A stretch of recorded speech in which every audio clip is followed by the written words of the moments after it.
کیا آپ نے ایک بیمار کتے اور ایک حاجی صاحب کی سبق آموز کہانی سنی ہے؟ تو چلیے چلتے ہیں آج کی ویڈیو کی جانب۔ ایک حاجی صاحب کی گارمنٹس کی فیکٹری تھی۔ حاجی صاحب صبح صبح فیکٹری چلے جاتے اور رات آنے تک کام کرتے رہتے۔ ایک دن وہ فیکٹری پہنچے تو انہوں نے دیکھا کہ ایک درمیانے قد کا کتا گھسٹ گھسٹ کر ان کے گودام میں داخل ہو رہا ہے۔ حاجی صاحب نے غور کیا تو پتہ چلا کہ کتا شدید زخمی ہے۔ شاید وہ کسی گاڑی کے نیچے آ گیا تھا جس کے باعث اس کی 3 ٹانگیں ٹوٹ گئی تھی اور وہ صرف ایک ٹانگ کے ذریعے اپنے جسم کو گھسیٹ کر گودام تک پہنچا تھا۔ حاجی صاحب کو کتے پر بڑا رحم آیا۔ انہوں نے سوچا وہ کتے کو جانوروں کے کسی ڈاکٹر کے پاس لے جاتے ہیں، اس کا علاج کراتے ہیں اور جب کتا ٹھیک ہو جائے گا تو وہ اسے گلی میں چھوڑ دیں گے۔ حاجی صاحب نے ڈاکٹر سے رابطے کے لیے فون اٹھایا، لیکن نمبر ملانے سے قبل ان کے دل میں ایک انوکھا خیال آیا اور حاجی صاحب نے فون واپس رکھ دیا۔ حاجی صاحب نے سوچا کتا شدید زخمی ہے، اس کی 3 ٹانگیں بھی ٹوٹ چکی ہیں، اس کا جبڑا زخمی ہے اور پیٹ پر بھی چوٹ کا نشان ہے، چنانچہ کتا روزی روٹی کا بندوبست نہیں کر سکتا۔ حاجی صاحب نے سوچا اب دیکھنا یہ ہے کہ قدرت اس کتے کی خوراک کا بندوبست کیسے کرتی ہے۔ حاجی صاحب نے مشاہدے کا فیصلہ کیا اور چپ چاپ بیٹھ گئے۔ وہ کتا سارا دن گودام میں بے ہوش پڑا رہا۔ شام کو جب اندھیرا پھیلنے لگا تو حاجی صاحب نے دیکھا ان کی فیکٹری کے گیٹ کے نیچے سے ایک دوسرا کتا اندر داخل ہوا۔ کتے کے منہ میں ایک لمبی سی بوٹی تھی۔ کتا چھپتا چھپاتا گودام تک پہنچا، زخمی کتے کے قریب آیا۔ اس نے پاؤں سے زخمی کتے کو جگایا اور بوٹی اس کے منہ میں دے دی۔ زخمی کتے کا جبڑا حرکت نہیں کر پا رہا تھا، چنانچہ اس نے بوٹی واپس اگل دی۔ صحت مند کتے نے بوٹی اٹھا کر اپنے منہ میں ڈالی، بوٹی چبائی۔ جب وہ اچھی طرح نرم ہو گئی تو اس نے بوٹی کا لقمہ سا بنا کر زخمی کتے کے منہ میں دے دیا۔ زخمی کتا بوٹی نگل گیا۔ اس کے بعد وہ کتا گودام سے باہر آیا۔ اس نے پانی کے حوض میں اپنی دم گیلی کی، واپس گیا اور دم زخمی کتے کے منہ میں دے دی۔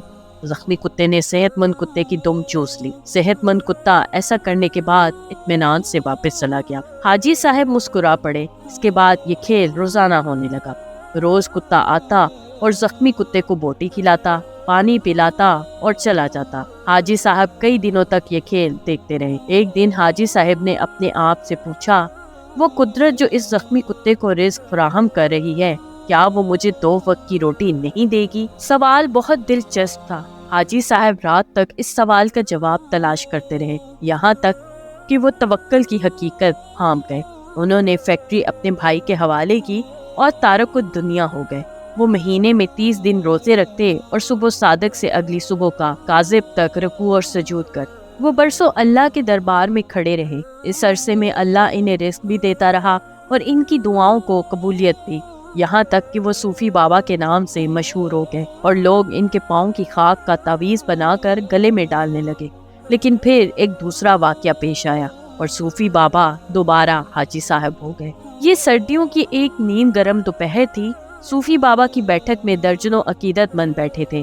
صوفی بابا ان کے ساتھ روحانیت کے رموز پر بات چیت کر رہے تھے۔ باتوں ہی باتوں میں صوفی بابا نے کتے کا قصہ چھیڑ دیا اور اس قصے کے آخر میں حاضرین کو بتایا، رزق ہمیشہ انسان کا پیچھا کرتا ہے، لیکن ہم بے وقوف انسانوں نے رزق کا پیچھا شروع کر دیا ہے۔ اگر انسان کی توکل زندہ ہو تو رزق انسان تک ضرور پہنچتا ہے، بالکل اس کتے کی طرح جو زخمی ہوا تو دوسرا کتا اس کے حصے کا رزق لے کر اس کے پاس آ گیا۔ میں نے اس زخمی کتے سے توکل سیکھی، میں نے دنیا داری ترک کی اور اللہ کی راہ میں نکل آیا۔ آج اس راہ کا انعام ہے، میں آپ کے درمیان بیٹھا ہوں۔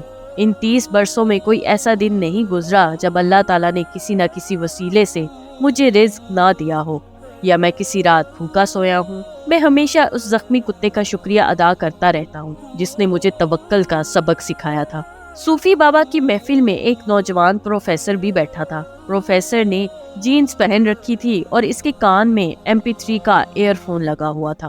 نوجوان پروفیسر نے ایئر فون اتارا اور کہکا لگا کر بولا، صوفی بابا، ان دونوں کتوں میں افضل زخمی کتا نہیں تھا، بلکہ وہ کتا تھا جو روز شام کو زخمی کتے کو بوٹی چبا کر کھلاتا تھا اور اپنی گیلی دم سے اس کی پیاس بجھاتا تھا۔ کاش آپ نے زخمی کتے کے توکل کی بجائے صحت مند کتے کی خدمت، قربانی اور اثار پر توجہ دے دی ہوتی تو آج آپ کی فیکٹری 500-600 لوگوں کا چولہا جلا رہی ہوتی۔ صوفی بابا کو پسینہ آ گیا۔ نوجوان پروفیسر بولا، صوفی بابا، اوپر والا ہاتھ نیچے والے ہاتھ سے افضل ہوتا ہے۔ وہ صحت مند کتا اوپر والا ہاتھ تھا جبکہ زخمی کتا نیچے والا۔ افسوس آپ نے نیچے والا ہاتھ تو دیکھ لیا لیکن آپ کو اوپر والا ہاتھ نظر نہ آیا۔ میرا خیال ہے کہ آپ کا یہ سارا تصور اور سارا توکل خود غرضی پر مبنی ہے، کیونکہ ایک سخی بزنس مین 10,000 نکمے اور بے ہنر درویشوں سے بہتر ہوتا ہے۔ نوجوان اٹھا، اس نے سلام کیا اور بیٹھک سے نکل گیا۔ حاجی صاحب نے 2 نفل پڑھے، بیٹھک کو تالا لگایا اور فیکٹری کھول لی۔ اب وہ عبادت بھی کرتے ہیں اور کاروبار بھی۔ اس طرح کی مزید دلچسپ ویڈیوز دیکھنے کے لیے دیکھتے رہیے میرے چینل کو لائک، سبسکرائب اور شیئر ضرور کیجیے اور ساتھ ہی ساتھ بیل آئیکن کو بھی دبا دیجیے۔ شکریہ۔ اللہ حافظ۔